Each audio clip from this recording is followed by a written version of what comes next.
ఏం అవసరం లేదు. నా ప్రాణమే నీ కోసం దారిపోసాను రా పిచ్చోడు. నువ్వు నాకు ఇచ్చేదేంది? నా సర్వస్వం నీకు ఎప్పుడో ఇచ్చేసా.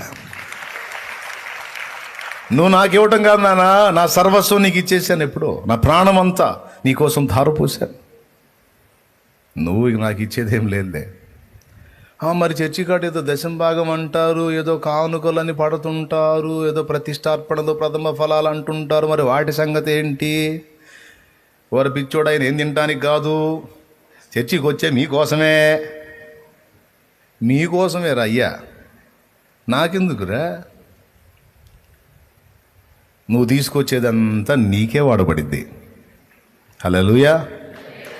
నా మందిరములో భేద, బిక్కి, దరిద్రులు, లేనివాళ్ళు, అవిటివారు, అంగహీనులు, విధవరాండ్రు, దిక్కులేనివారు, అనాథలు, పిల్లలు నెట్టేసిన వృద్ధులు ఎంతోమంది వచ్చి నా సన్నిధిలో ఆశ్రయం పొందుతారు. దిక్కులేని వాళ్ళకి ఎవరో దేవుడే దిక్కు అన్నట్టు ఎక్కడ జడ్డోడు కూడా నా దగ్గరికే వస్తాడ్రా.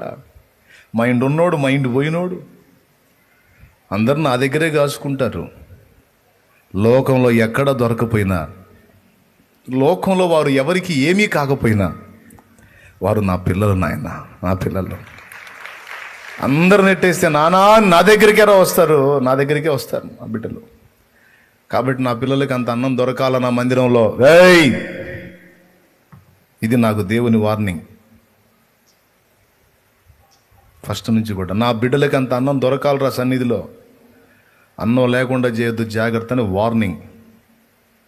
అందుకే డైలీ ప్రత్యేకంగా మనుషుల్ని పెట్టి ఫుడ్ వండించి రోజు లైన్లో పెడతా.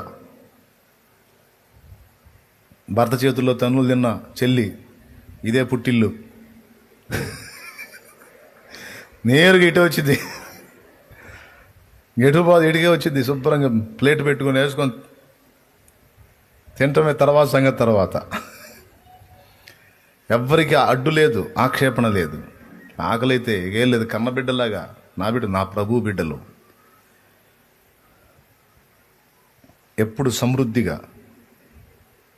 నా ఆత్మీయ బిడ్డలకు కూడా చెప్పా, మన తండ్రి సన్నిధి పరిచర్యలు ఎక్కడ ఎన్ని చోట్ల జరుగుతాయో అన్ని చోట్ల సన్నిధిలో బీదలకి, దీనులకి, దిక్కులేని వారికి, అనాథలకి, విధవరాండ్రకి, అంగహీనులకి అంత అన్నం దొరికేటట్లు ఎప్పుడు జాగ్రత్త తీసుకోండి ఆయన అని చెప్తా నేను.